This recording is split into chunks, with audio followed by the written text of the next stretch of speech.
Dữ liệu rời rạc, dữ liệu liên tục, phức tạp quá đi.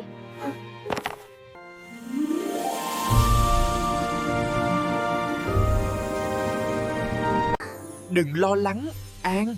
Ta ở đây để giúp con nhìn thấy câu chuyện đằng sau những con số.